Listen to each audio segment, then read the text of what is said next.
Julia, and welcome back to my channel. A few weeks ago I mentioned that I joined a quilt club, and a little bit of the backstory. My husband and I have been going to this 55 and over community in the winter months just to escape Minnesota for a few months, and this community has a lot of different activities and clubs, and one of them being a quilt club.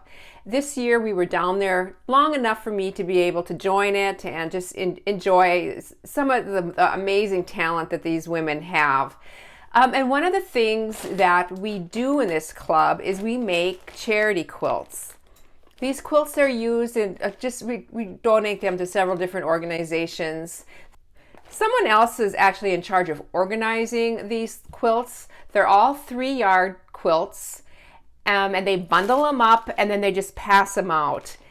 And then everybody just takes them home in the summer months and makes them up, just the top of them up.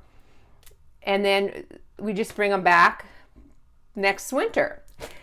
I want to get to mine right away because my summers are crazy. And so before my busy season gets started, I do want to finish this. And I thought I'm just going to share it with you, and maybe we'll complete most of the top in this video. I'll see how it goes. And then, okay, so we don't actually do the sandwiching or the quilting. All we do is the quilt top, and then also we add the borders. So someone else does all that down there. But I wanted to share which one I was given. And again, these are all 3-yard quilts. So we're given 3 yards of fabric, and someone, like I said, someone else picks them all out, and then the little instructions. Mine is called In a Flash, and it gives the cutting instructions, and then the block assembly, and the fabrics that I was given it's really cool. It's called Country Blessings, and it's just all these little country churches, and this is very dimensional, or in one, going one direction. So I do have to work with that, and then just 2 really cute little prints that go with it. Looking at my little project here, it looks like this particular fabric, one of the fabrics, have quite a bit of a amount, and so I am going to use that one for the church print and just getting them all the right direction. And then the other ones I think we'll just fill in with those and see how it goes. Probably the lighter one will be the light one, and this maroon colored one going around. So we'll see what happens. I hope you enjoy this. I know it's something completely different from what I normally work on, but like I said, I got to get this done. Let's get started. I've labeled my 3 fabrics, fabric 1, 2, and 3, and I'm going to just read my instructions and get started with the cutting. And I am so glad that I caught myself, because these instructions, if I would have followed them exactly, all my churches would have been going sideways. And so I did catch myself, thank goodness, because I don't have any extra fabric, and my churches ended up going the right direction. I thought it'd be fun just to read a little bit of the Wikipedia definition of quilting and a little bit of the history of it. It goes ahead and it says that a quilt, the definition of a quilt, is a multi-layered textile traditionally composed of 2 or more layers of fabric or fiber.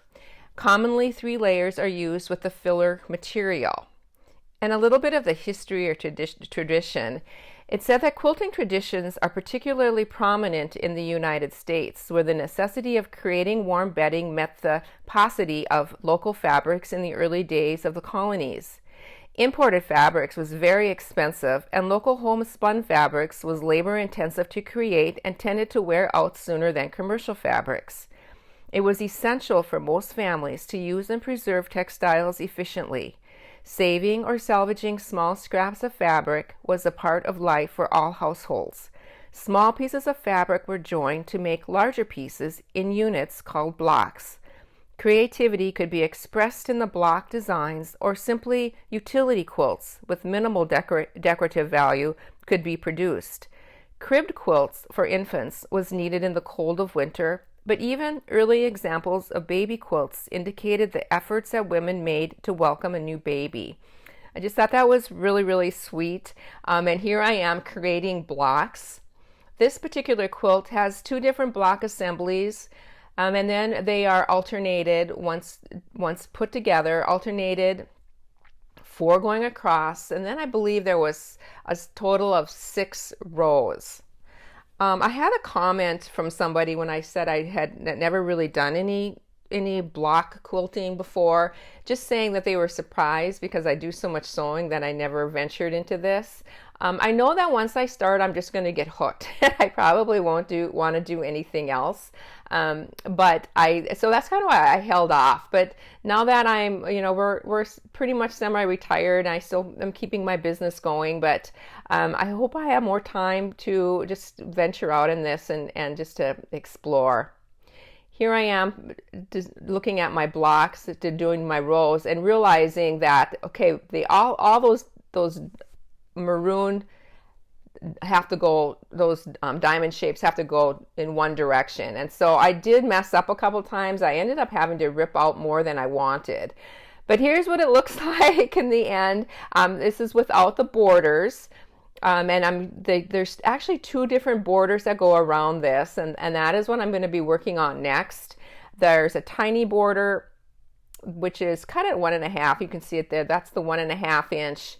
And then the other one is cut at, I believe, at 3 inches. And now I have the border sewn on, and you can kind of see it there.